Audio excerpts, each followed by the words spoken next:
Assalamualaikum warahmatullahi wabarakatuh. Pada video part 2 ini, kami akan menjelaskan mengenai materi costing by product. Berikut penjelasannya. By product. By product bukan merupakan tujuan produksi, terjadi dengan sendirinya, dan laku dijual dengan harga yang relatif lebih murah. By product dapat dijual tanpa melalui proses lanjutan dan dapat juga dilakukan proses evaluasi terlebih dahulu sebelum dijual. Costing by product dapat dilakukan dengan dua metode, yaitu non-cost method dan cost method. Non-cost method. Pada non-cost method, harga pokok by product tidak dihitung, dan hasil penjualan by product dicatat dengan menggunakan gross revenue method atau net revenue method.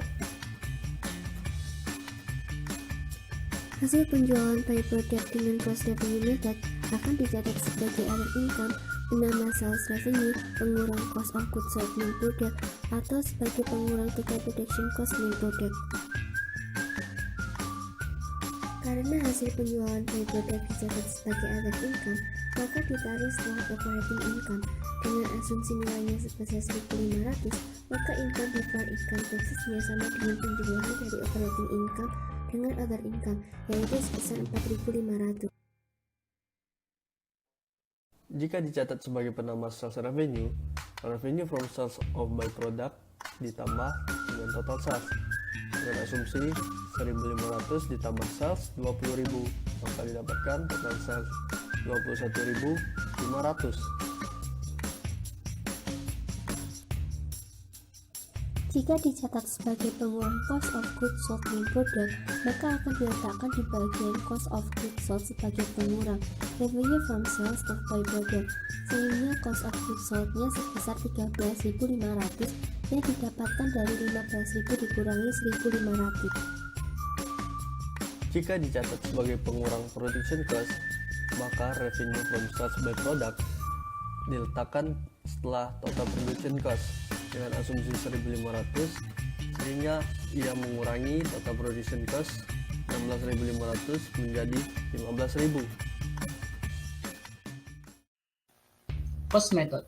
Pada cost method, harga pokok by product akan dihitung. Cost method terbagi dua, yaitu replacement cost yang akan dibahas pada materi selanjutnya dan reversal cost atau market value. Ingat, production cost of main product akan dikurangi dengan nilai by product sebesar estimated value of by product at split out, bukan sebesar jumlah uang yang diterima.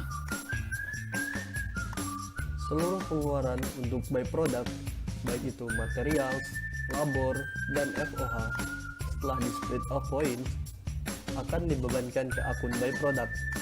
Demikian juga marketing dan administrative expense. Selanjutnya, market value atau reversal cost. Nah, product cost of main product akan dikurangi dengan by product sebesar nilai estimasi pada saat pemulihan atau pada titik split off, bukan sebesar jumlah uang yang diterima. Nah, akun by product akan didebit sebesar nilai estimasi, kemudian kreditnya production cost of main product. Contoh soal, pertanyaan pertama, kita diminta untuk menghitung other income yang harus dilaporkan pada income statement. Soal kedua, kita diminta untuk menghitung berapa banyak joint cost yang harus dialokasikan pada by product dengan menggunakan asumsi yang telah dijelaskan. Dengan menggunakan net revenue method, maka akan didapatkan net revenue from sale of by product sebesar 14.000, dan dengan menggunakan market value atau reversal cost method, maka akan didapatkan joint cost allocated to the by product sebesar 11.000. Marai merupakan salah satu perusahaan yang menghasilkan produk dari bahan dasar susu. Nah, main produknya berupa joint product, yakni susu, keju, krim, dan yogurt, karena terbuat dari bahan dasar yang sama. Pada awalnya, seluruh produk tersebut diolah dengan bahan dasar sama, yaitu susu, sehingga menghasilkan biaya bersama yang disebut joint cost. Kemudian akan muncul titik split off untuk memisahkan produk tersebut sesuai dengan jenisnya dan diolah secara tersendiri yang memunculkan separable cost untuk setiap produk. Joint cost yang digunakan sebagai bahan bersama pada awal produksi harus dialokasikan kepada setiap jenis produk yang dapat dilakukan dengan beberapa metode yang telah dijelaskan sebelumnya. Demikianlah penjelasan kami mengenai materi costing joint product and costing by product. Terima kasih. Assalamualaikum warahmatullahi wabarakatuh.